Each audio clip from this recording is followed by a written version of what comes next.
સંજયભાઈ ક્યાંથી? વડેરાથી? હમ. સંજયભાઈ વસંત ચાવડા બોલું છું, અમરેલી. હા. તમારું બિઝનેસ વાળ કાપવાનો છે? હા. બરાબર. તો તમે દલિત સમાજના લોકોના વાળ નથી કાપતા એવા સમાચાર મળ્યા. એવું સાહેબ પણ અમાર ગામમાં એક ઓલા કોઈ કાપતા નથી એટલે પછી કેમ કાપવા માટે કયો? કોઈને કાપો એટલે આપણે નહીં કાપવાનું એમ? એ તો પછી બીજા નું આવે ને બીજા બીજા કોણ નથી આવતા ને કોણ વિરોધ કરે મને નામ દો. ફતે પેટલ ના બધા કોઈ નું આવે સાહેબ. એટલે પટેલ લોબીના લોકો છે એ વિરોધ કરે છે કે હા. તમે દલિત સમાજના વાળ કાપતો તો અમે તમારી દુકાને નહીં આવીએ એમ? હા હા હા. પછી બરાબર. હું અમારે તો સાહેબ એની માટે ધંધો એની માટે શું કરવાનું કયો તમે? ના ના, એ તો હું સમજી ગયો છું કે તમારો ધંધો એની માટે છે અને તમારો ધંધો નહીં કરો તો પછી તકલીફ થાય. હા. એટલે અમે તમારો ધંધો ભાંગવા નથી માંગતા, પણ મારે એ જાણવું છે કે હકીકતમાં વાળ ન કાપવાનું કારણ શું છે. એટલે તમે એવું કહો છો કે પટેલ સમાજના લોકો વિરોધ કરે છે એમ? હા હા, બસ બસ બસ એ. બરાબર. એટલે એ વિરોધ કરે છે એટલે તમે વાળ નથી કાપતા. હા. હા. અને તમારા ગામના સરપંચ કોણ છે અત્યારે? ભરતભાઈ પાણી. ભરતભાઈ? હા. વાંધો નહીં, હાલો ભલે. કાંઈ વાંધો તમ તારે સરપંચ હારે તમે વાત કરજો ને તમ તારે. ના, એ તો હું વાત કરી જ લઉં છું એની હારે. હા.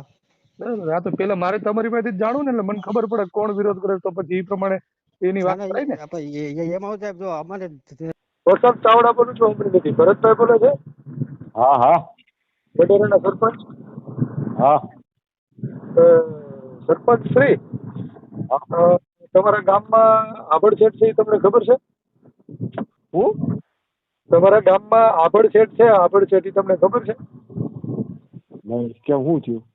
તમારા ગામના જે વાળંદ રહ્યા એ દલિત સમાજના લોકોના વાળ નથી કાપતા, હા હા તો તમને ખબર છે? અને તમે એટલે કોણ બોલો છો તમે? હું વસંત ચાવડા બોલું છું, ભીમ આર્મી ગુજરાતના ઉપપ્રમુખ અને સમતા સૈનિક દળનો ગુજરાતનો મંત્રી. હા હા એટલે તમને આ વાતની ખબર છે કે નથી ખબર? બહુ મને આઈડિયા નથી, પણ હાલો જાણી લઉં શું છે. એટલે જાણવામાં એવું છે કે મેં કાલે તમારા ગામના વાળંદ છે એને ફોન કર્યો હતો અને એ હા ભાઈનું એવું છે કે ભાઈ જો હું તમારા લોકોના વાળ કાપું ને હા તો ગામના લોકો મારી દુકાને નથી આવતા. એટલે મેં એને ચોખ્ખું હા પૂછ્યું કોણ વિરોધ કરે છે, મને નામ આપો. હા એટલે એને નામ આપવાનું કીધું તો એને મને એવું કીધું કે ભાઈ પટેલ સમાજ વિરોધ કરે છે. હા બરાબર. તો મેં કીધું તમારા ગામના સરપંચ કોણ છે? તો ભરતભાઈ છે. એટલે મેં કીધું એ હા કેવા છે? પટેલ છે. હા એટલે કે જો એ હા પાડે તો એ કે હા મને કોઈ વાંધો નથી. એટલે સાહેબ મારું એ હા કહેવાનું છે કે ભારત આઝાદ થયો એના 77 વર્ષ થઈ ગયા અને હા 77 એ તો વર્ષ પણ અમે અમારે ઘરે જમાડીએ સતન, તમે અને અમે એની ઘરે ચા પીએ છીએ. હા તમે ગામના મુખ્ય માણસ છો, બરાબર, હા છો અને તમારી ફરજમાં આવે કે ગામની હા અંદર આવી અસ્પૃશ્યતા ન પડાય કે ગામની હા અંદર આવી આફત થતો હોય તો એને દૂર કરવી, આમાં વર્ગ હા વિગ્રહ બીજા એકાબીજા સમાજ વચ્ચે ન થાય એનું ધ્યાન હા તમારે રાખવું. તમે એમ કહો છો કે મને ખબર નથી, હું જાણી લઉં એટલે. હા અને આ તો કેટલાય વર્ષથી ચાલી રહ્યું છે, એટલે લગભગ ગામના હરેક વ્યક્તિને ખબર હશે કે આ બનાવ હા આવું બને છે, કે આ વાળ કાપવા નથી દેતા કે નથી કાપી દેતા. તો સાહેબ આના વિશે હવે અમારે બરોબર. કઈ પગલાં લેવા પડશે કે તમે અમને આ બાબતે ક્લિયર કરીને આપશો? એટલે મારે શું કરી દેવાનું? આપણે તો વાળંદ કહીએ ભાઈ કરો.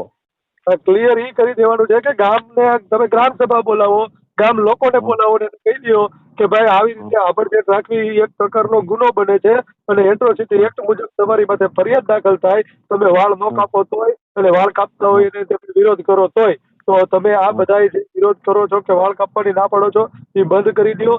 અને આપણે બધા સાથે મળીને ભાઈઓ તરીકે રહેવાનું હોય, નહીં કે કોઈ હા એકાબીજાની જાતિથી આભડછેટ રાખવાની. બરોબર તો હાલ છે કઈ તમારે હાલો કરવું. કરીએ હાલો જાહેરાત કરી. નગર પછી અમારે લોકોને રૂબરૂ ત્યાં વાળ કપાવવા આવવું પડશે. ના ના જાહેરાત કરીએ. જાહેરાત કરો અને આનો રસ્તો કાઢી નિર્ણય પરફેક્ટ લઈને અમને કયો. મારો હા હા નંબર દેજો, હું તમને પાછો હા ફોન કરીશ. હા હા હા હા.